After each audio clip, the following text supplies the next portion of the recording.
بسم اللہ الرحمن الرحیم۔ فخر الدین رازی ایک دفعہ پھر آپ کی خدمت میں حاضر ہے۔ آج کا ہمارا تازہ ترین موضوع، جو ہمارا ہی تازہ ترین نہیں ہے بلکہ بین الاقوامی طور پر بھی تازہ ترین ہے، وہ موضوع ہے ہندوستان یعنی انڈیا اور چائنا کی جنگ آپس میں۔ حضرات گرامی، میں اس سلسلے میں پہلے بھی بہت باتیں کر چکا ہوں، معلومات دے چکا ہوں۔ انسانی حرص، انسانی آز کی کوئی انتہا نہیں، خواہ وہ انفرادی طور پر ہو یا اجتماعی طور پر۔ انسان کے اندر وہ جو مادہ پایا جاتا ہے، ابلیسی مادہ کہ حل میں مزید، حل میں مزید، یہ انفرادی طور پر بھی پایا جاتا ہے اور اجتماعی طور پر بھی۔ قوموں کے اندر یہ حرص اور لالچ پیدا ہو جاتا ہے کہ ہم دوسروں کے علاقوں پر قبضہ کریں، دوسروں کے وسائل پر قبضہ کریں۔ اس کے نتیجے میں جنگیں جو کہ ہیں وہ مارز وجود میں آتی ہیں، اور انسان جو کہ ہے اس کا قتل ہوتا ہے، انسان کی جان ارزاں ہو جاتی ہے، اور انسانی خون جو کہ ہو اس کی قدر و قیمت پانی کی طرح وہ بہنے لگتا ہے، پانی کے علاوہ کچھ نہیں رہتی۔ ہمارے علاقے کا جو معاملہ ہے، اصل میں انڈیا کا، بر صغیر کا، میں پھر یہ کہوں گا اگرچہ میری یہ بات تلخ ہو سکتی ہے، وہ سارے کا سارا معاملہ یہ ہے کہ ہندوستان کی کم ظرفی، ہندوؤں کی بے حوصلگی اور موقع کو شناخت نہ کرنا۔ میں بطور طنز نہیں کہہ رہا، کیونکہ میرے بھی آباء و اجداد ہندو تھے، لیکن یہ ایک حقیقت ہے کہ چند لاکھ غیر ملکی آ کر یہاں پر پہلے 700-800 سال حکومت کرتے رہے۔ 90 سال یہاں سے انگریز حکومت کر کے گیا۔ انگریز جب یہاں سے فارغ ہوتا ہے، سارے انڈیا کی آبادی 30 کروڑ تھی، جبکہ حکمرانوں کی، انگریزوں کی تعداد 30,000 تھی۔ سنا آپ نے، عوام کی تعداد ہے 30 کروڑ اور حکمران صرف تھے 30,000۔ 30,000 جو کہ تھے 90 سال تک 30 کروڑ عوام کے اوپر حکومت کرتے رہے۔ اس کی مختلف وجوہات ہیں، میں اس سلسلے میں پہلے بھی کچھ عرض کر چکا ہوں، آئندہ بھی عرض جو کہ وہ کرتا رہوں گا۔ معاملہ یہ ہے کہ ہندوستان تاریخ میں کبھی بھی متحدہ ملک نہیں رہا، مختلف حصوں میں بٹا رہا۔ مغلیہ خاندور میں بھی یہ جو کہ تھے مختلف علاقے بغاوت کرتے رہے، جسے ہندو آزادی کی جنگ قرار دیتے ہیں، اور اس کا جغرافیہ جو کہ تھا وہ تبدیل ہوتا رہا۔ کبھی تو ہندوستان جو کہ تھا وہ کمبوڈیا، آسام اور ادھر کابل تک پہنچ گیا، اور کبھی جو کہ تھا ہندوستان سمٹاتا صرف پنجاب اور دلی تک محدود ہو گیا۔ یہ تھے وہ تاریخی واقعات۔ پہلی دفعہ اورنگزیب عالمگیر کے زمانے میں ہندوستان کی جو مملکت تھی وہ کابل تک وسعت اختیار کر گئی تھی، لیکن اورنگزیب عالمگیر جو ہی فوت ہوا، دنیا سے رخصت ہوا، تو وہ ساری کی ساری سلطنت جو کہ تھی وہ تتر بتر ہو گئی۔ اس کے بعد انگریز آیا۔ انگریز کا کمال یہ ہے کہ اس نے ہندوستان کو متحد کیا اور ایک ملک بنایا۔ انگریز اپنی تمام تر مکاریوں کے ساتھ کہ اس نے یہاں کے عوام کو آپس میں علیحدہ کرنے کے لیے، تفریق ڈالنے کے لیے، ہندو اور مسلم کی تفریق ڈالی کہ ہندو کچھ اور ہے، مسلم کچھ اور ہے۔ اگرچہ تھے تو مختلف، لیکن تہذیبی لحاظ سے، بیٹھنے اٹھنے کے لحاظ سے ایک دوسرے سے نفرت نہیں پائی جاتی تھی۔ انگریز نے دونوں قوموں کے درمیان نفرت ڈالی اور خاص طور پر ہندوؤں کو ابھارا کہ تم عجیب لوگ ہو کہ اکثریت میں ہونے کے باوجود 800 سال تک تو مسلمانوں کے ماتحت رہے، حالانکہ علاقہ تمہارا، ملک تمہارا، یہاں حکمرانی کا تمہیں حق ہونا چاہیے۔ یہی وہ سوچ ہے جو چلتے چلتے آج مودی سرکار کی شکل میں ہمارے سامنے مارز وجود میں آ گئی ہے۔ اب آئیے تھوڑا سا اصل موضوع کی طرف۔ ہندوستان اگر چاہتا، اور ہندوستان جو کہ تھا اپنے اصول و ضوابط، اپنے اخلاقیات کو محفوظ رکھتا، تو ہندوستان اس سے بھی بڑا وسیع ملک جو کہ تھا وہ بن سکتا تھا۔ ممکن ہندوستان کے اندر افغانستان کو شامل کر لیا جاتا، ہندوستان کے اندر کمپوچیا کو شامل کر لیا جاتا، اور آسام تک، اور اس سے جو کہ آگے تھائی لینڈ تک ہندوستان پھیل جاتا۔ لیکن ہندوؤں کے اندر دوسرے مذہب کو، دوسرے مذہب کے افراد کو قبول کرنے کی، ان کے ساتھ ڈیلنگ کرنے کی کوئی صلاحیت ہی نہیں۔ آج تک ہندو مسلمانوں کو جو کہ اب بر صغیر کا حصہ بن چکے ہیں اور ان کی آبادیوں کی شکل میں ہے، آج تک انہیں ملیچ کے لفظ یعنی ناپاک کے لفظ سے یاد کرتا ہے، اور ان کے ساتھ کھانا پینا بیٹھنا اٹھنا ان کا ممنوع ہے۔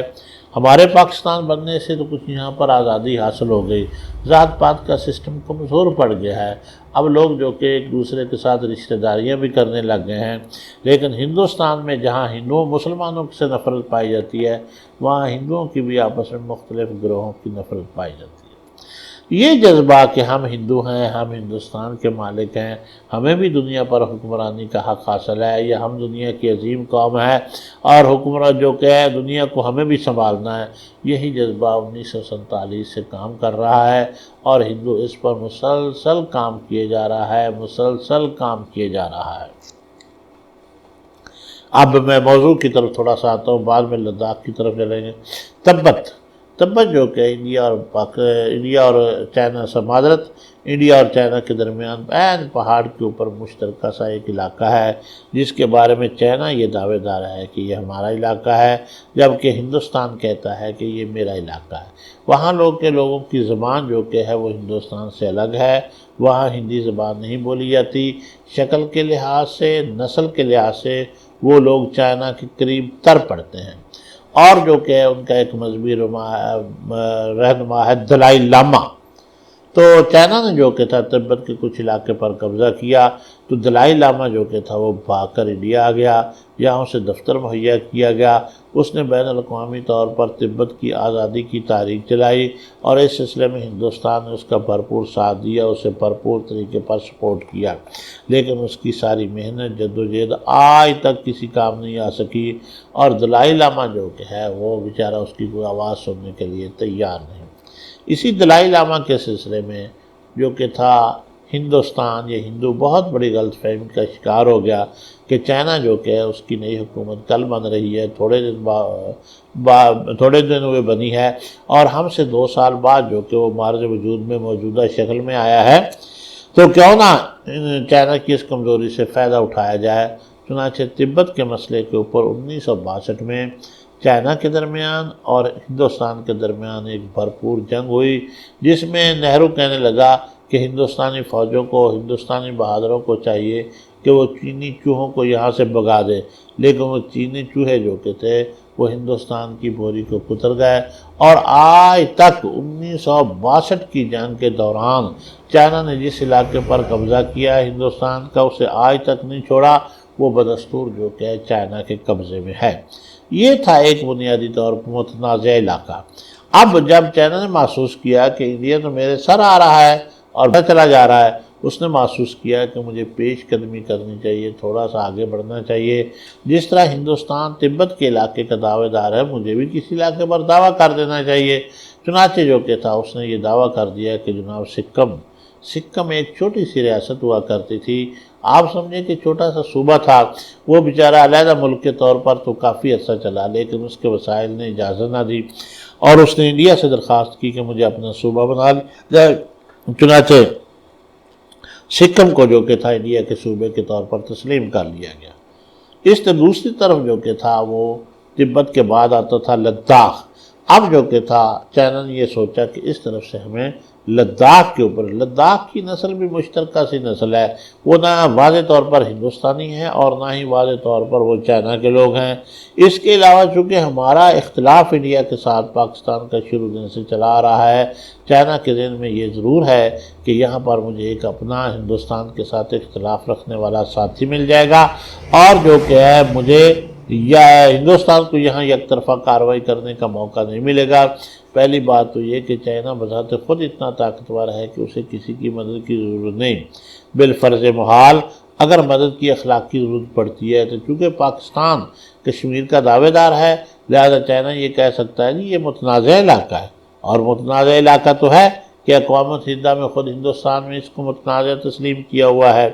چنانچہ جو کہ تھا چائنا نے یہ دعویٰ کر دیا کہ لداخ میرا علاقہ ہے، لیکن اس پر عملی طور پر کوئی قدم نہ اٹھایا۔ کبھی کبھی چھوٹی موٹی کوئی جھڑپ، کوئی ایک آدھ گولی چل گئی، کوئی گھونسے پڑ گئے ایک دوسرے کو، کوئی دھکے دے لیے، اس سے معاملہ جو کہ تھا وہ آگے نہیں بڑھ پا رہا تھا۔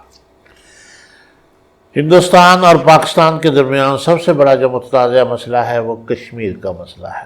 کشمیر بنیادی طور پر 3 ریاستوں پر مشتمل ہے۔ ایک ہے لداخ، لداخ جو کہ ہے اس میں مسلمان اقلیت میں ہیں، جبکہ یہ دلائی لاما کے ماننے والے تبت کے لوگ جو کہ ہیں یا مقامی لوگ جو کہ ہیں ان کی تعداد زیادہ ہے۔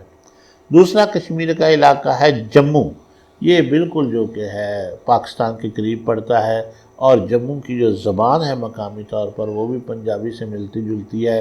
جموں میں 60% غیر مسلم ہیں، جبکہ 40% جو کہ ہے وہ مسلمان ہیں۔ دریائے چناب کی اس طرف ایک علاقہ پڑتا ہے کشمیر، وادی کشمیر، سری نگر کا علاقہ، یہاں کی 100% آبادی جو کہ ہے وہ مسلمانوں کی آبادی ہے۔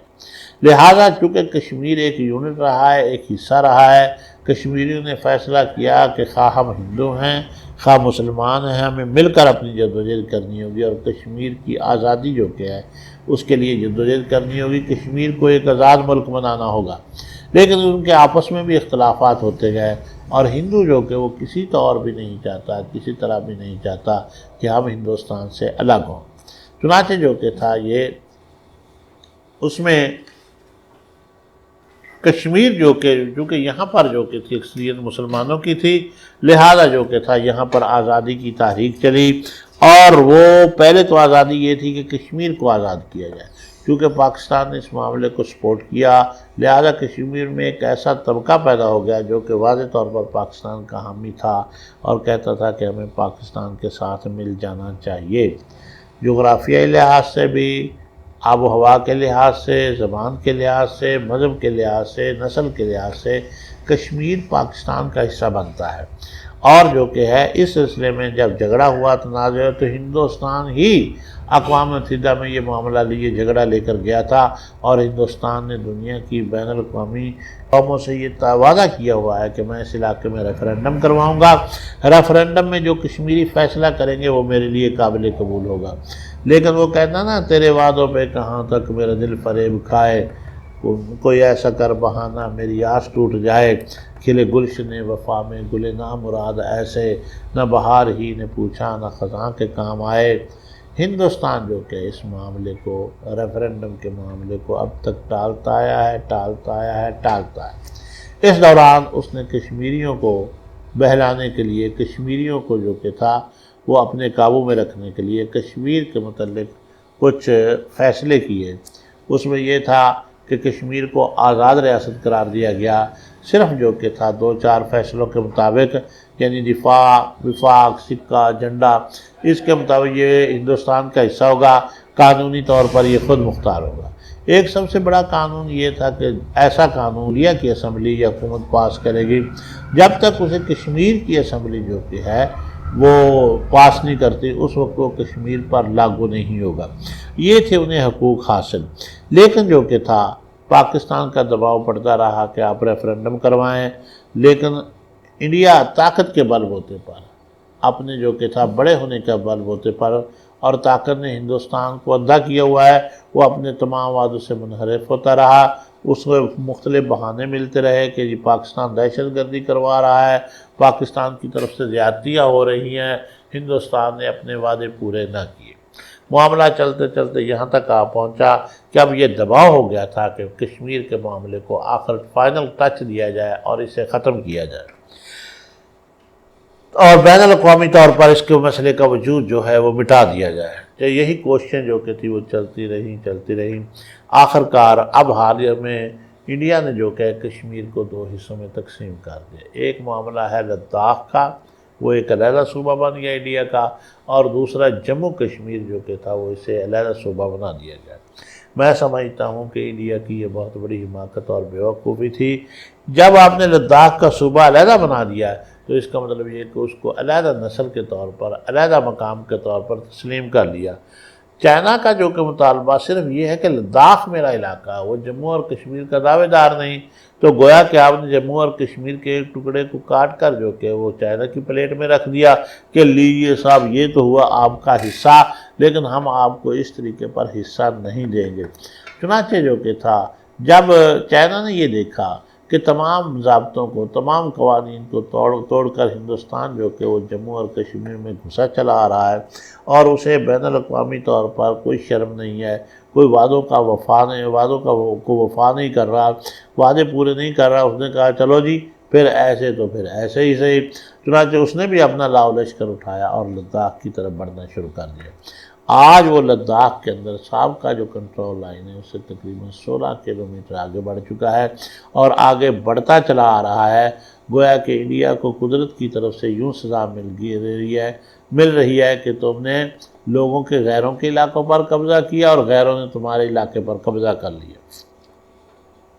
اب تھوڑا سا تقابلی جائزہ، کیا چائنا اور انڈیا کی آپس میں جنگ ہوگی؟ بنیادی بات یہ کہ چائنا جو کہ ہے وہ جنگ سے گریز کرنے والا ملک ہے، اگرچہ اپنے دفاع کا وہ بھرپور حق رکھتا ہے اور جہاں بھی اسے ضرورت پڑی اس نے اپنا بھرپور دفاع کیا اور دشمن کے دان جو کہ تھے وہ کھٹے کر دیے، جیسا کہ 1962 میں انڈیا کی اور چائنا کی آپس میں جنگ ہوئی تھی۔ بنیادی طور پر چائنا جو کہ وہ جنگ سے گریز پا ہے۔ کیا انڈیا چائنا کے ساتھ جنگ لڑے گا؟ ایسی کوئی بات نہیں۔ ہندو میں جنگ کا کوئی سرے سے تصور ہی نہیں، ہندو جنگ کرنا ہی نہیں چاہتا، بڑھ کے مارنا جانتا ہے، چھلانگے لگانا جانتا ہے، اوٹ پٹانگ حرکتیں کرنا جانتا ہے، لیکن یہ جو کہ ہندو وہ جانتا ہے کہ جنگ کے نتائج کتنے خطرناک ہوتے ہیں، وہ اپنے آپ کو کبھی بھی تباہ و برباد نہیں کرے گا۔ دوسری طرف سارا یورپ اور امریکہ اس بات پر انڈیا کو تیار کر چکا ہے کہ تم نے جناب والا چائنا کے ساتھ جنگ کرنی ہے، اور جو کہ جس طرح مسلمانوں نے روس کو توڑا تھا اس طرح اب چائنا جو کہ ہے اب ہندوستان نے چائنا کو توڑنا ہے۔ لیکن یہاں پر مسئلہ یہ آن پڑا ہے کہ جس طرح امریکہ اور یورپ نے ہم پاکستانیوں کی، افغانیوں کی، روس کے خلاف جنگ میں مدد کی تھی، اس طریقے کی اب جنگ کی مدد کرنا مشکل ہے۔ یہ ٹھیک ہے اسلحہ دے دیں گے انہیں اور کچھ جو کہ وہ کوئی کیمیائی عمل اس کے حوالے کر دے، لیکن بذات خود یورپ جس طریقے پر روس کے خلاف مسلمانوں کی جنگ میں کودا تھا اب وہ نہیں کودے گا۔ اس کا سارا زور جو کہ وہ انڈیا پر ہوگا کہ انڈیا ہماری جنگ لڑے، لیکن انڈیا اتنا بیوقوف نہیں ہے کہ وہ یورپ کے لیے اپنی فوجوں کو تباہ کرے، اپنے بندے مروائے اور اپنے آپ کو خراب کرے۔ لہذا یہ ایک ڈرامہ اور ایک تماشا چلتا رہے گا۔ انڈیا کہے گا کہ میرا علاقہ ہے، چائنا کہے گا میرا علاقہ ہے۔ انڈیا جو کہ وہ کبھی بھی چائنا پر جو کہ کامیابی حاصل نہیں کر سکتا۔ چائنا بہت بڑا ملک ہے، بہت بڑا ملک ہے، اور اس کی فوج کی ٹریننگ جو کہ وہ بہت سخت ہے، بڑی سخت ہے، اور یہ جتنی بھی کوشش کر لیں چائنا جو کہ وہ اس کو فتح کرنا، اس پر قابو پانا انڈیا کے بس میں نہیں ہے۔ اور ہندوستان اور انڈیا بھی اس بات کو اچھی طرح سمجھتا ہے کہ یہ معاملہ یہ وہ چھچھندر ہے، اگر میں نے نگلنے کی کوشش کی تو میری اپنی موت واقع ہو جائے گی۔ لہذا تازہ ترین رپورٹوں کے مطابق جو کہ ہے انڈیا جنگ کرنے کی بجائے مصالحت پر اتر آیا ہے۔ وہ جناب والا بینر لگا کر چائنا سے کہتا ہے کہ آپ کا یہ بارڈر نہیں ہے، آپ کی حد نہیں ہے، آپ واپس چلے جائیں۔ دیکھیے بزدل اور پسند جو فرد ہوتا ہے، جو قوم ہوتا ہے، اس کی ذہنیت کیا ہے کہ ایک طرف تو چائنا سے وہ ڈر رہا ہے اور دوسری طرف کشمیریوں کے اوپر اپنے ظلم اور تشدد کو بدستور جاری رکھے ہوئے ہے۔ یہ تھی تازہ ترین صورتحال۔ جہاں تک میرا تجزیہ ہے چائنا لداخ سے کبھی بھی دستبردار ہونے والا نہیں ہے، کبھی بھی نہیں۔ وہ آج نہیں کل آہستہ آہستہ قدم بڑھاتا ایک دن ایسا آئے گا کہ اس کا سارے لداخ پر قبضہ ہو جائے گا۔ اگر لداخ پر قبضہ ہوتا ہے تو یہ انڈیا کے بیچ میں بلکہ کشمیر اور ہندوستان کے درمیان میں ایک بڑی رکاوٹ بن جائے گی۔ اگرچہ ہندوستان کے پاس جموں کے رستے تو رہیں گے، لیکن جس طریقے پر کھلا کر اب اس نے کشمیر پر قبضہ کیا ہے وہ ایسا نہیں کر سکے گا۔ اس کے ساتھ ساتھ ایک اور چھوٹی سی بات جو کہ وہ کر دوں کہ یہ جو سی پیک ہمارا منصوبہ ہے، یہ گوادر بندرگاہ سے چائنا تک جو کہ وہ سڑک جا رہی ہے، ریلوے لائن ہے، جو بھی رستے تجارت کے جا رہے ہیں، اصل میں جو کہ تھا ابھی کچھ دنوں سے ہندوستان نے دعویٰ شروع کر دیا تھا کہ گلگت اور بلتستان بھی میرا علاقہ ہے۔ اس کا مقصد یہ تھا کہ اگر گلگت اور بلتستان پر میں قبضہ کر لیتا ہوں تو چونکہ سی پیک ان علاقوں سے گزرتا ہے، اس پر میرا خود بخود قبضہ ہو جائے گا۔ اس طریقے پر یہ جو ایک نئی آکسیجن چائنا کو ملنے والی ہے، جو ایک نیا تجارتی راہ ملنے والا ہے، اس کے اوپر میرا قبضہ ہو جائے گا، پھر چائنا میرا محتاج ہوئے گا۔ لیکن جو کہ ہے چائنا وہ بھی کاٹ کا الو نہیں، وہ بھی سمجھتا ہے کہ میرے مفادات کیا ہیں، اور انڈیا کا یہ کہنا کہ انڈیا کا یہ کہنا کہ بلتستان اور گلگت میرا علاقہ ہے، وہ سمجھتا ہے کہ اس علاقے سے جو کہ انڈیا کو روکنا ہوگا، اور اس نے سختی کے ساتھ روک دیا ہے۔ انڈیا کی جرأت نہیں ہے کہ وہ آگے بڑھ سکے۔